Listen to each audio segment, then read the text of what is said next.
There are so many notebooks talked about in a Charlotte Mason education. What are these notebooks? Why are they used? And if I have to pick, which ones are most important? Do I have to do them all? I'm Carrie Forney, and I serve on the board of directors at the Charlotte Mason Institute, and also work in curriculum design for the Alviary, our full 21st century Mason curriculum, where we seek to help students use and implement the notebooks we're talking about today. So to start with, the fundamental principle behind all of Charlotte Mason's notebooks is that they are a tool for self-education, a way for a student to make information and ideas real, personal knowledge. So Charlotte Mason has a fantastic quote in Towards a Philosophy of Education, which says, "One thing at any rate we know with certainty, that no teaching, no information becomes knowledge to any of us until the individual mind has acted upon it, translated it, transformed, absorbed it to reappear like our bodily food in forms of vitality.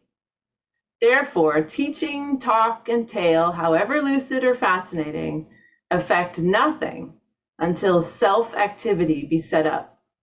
That is, self-education is the only possible education. The rest is mere veneer laid on the surface of a child's nature." So notebooks are a way for that self-activity to happen.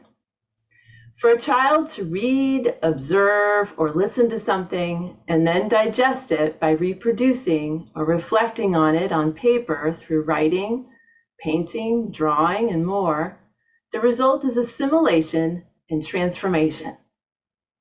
The personhood of the child is beautifully revealed through the pages of their notebooks.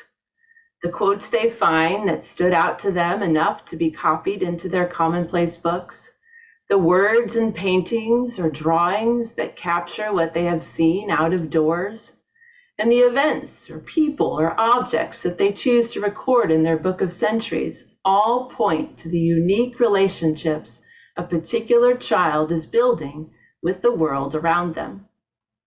So what is a Book of Centuries? It's a place to record the events and people of history, as well as a place to draw the artifacts or material culture of a time and place. There's only one page for people and events and one page for objects for each century. So each child gets to decide what they want to record. The book lasts for a lifetime, as there are always more centuries to work in and new discoveries from past times are being made all the time. A nature notebook allows the owner to capture in writing, drawing, and painting the wonders of nature all around us. In her first volume, Home Education, Mason says, as soon as he is able to keep it himself, a nature diary is a source of delight to a child. Every day's walk gives him something to enter. 3 squirrels in a larch tree, a jay flying across such a field, a caterpillar climbing up a nettle, a snail eating a cabbage leaf. Naturalist and author John Muir Laws has really shown in recent years the beauty and value of nature notebooking that Mason talks about. It's a catalyst for observation, discovery, and wonder. A book of verse is adjacent to a nature notebook or could be incorporated into one.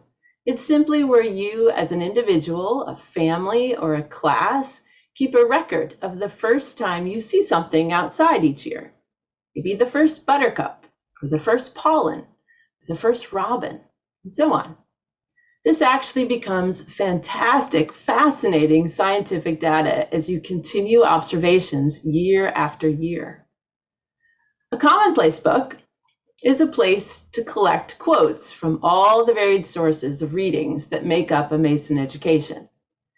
It's a place to ponder a thought, or the way words are used to paint a picture, or capture an idea that has struck you or caused you to pause. It's a place to come back to ponder a thought again in a new way after some time has passed.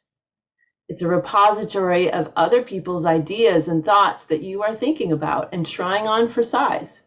Do you agree with this? Does it capture in words something that you have been wondering about?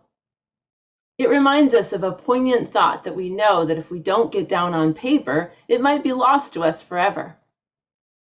Mason wrote that this type of notebook, kept over a number of years, should be exceedingly interesting as containing the intellectual history of the writer.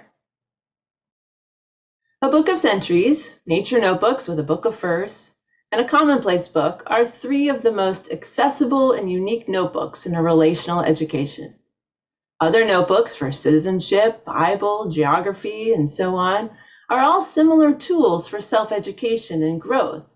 The structure for these is more up to the student and less specified than the three I mentioned above. They also are more for interacting with the particular work of any given term, and less about something that carries over from year to year. All of these notebooks become a source of pride and joy as they reflect on paper the unique development of a person. It's a personal history in a way that captures your growing loves, your growing observations, and your interactions with ideas and thoughts of the ages. We include notebooking guidance in our Alveary curriculum and resources and continually find them a really fun way to share ideas and inspiration as a community. If you've just been introduced to the idea, don't feel like you have to start all these notebooks tomorrow. Pick one and try to start establishing a habit and then add another. We're all on this journey of a relational education together.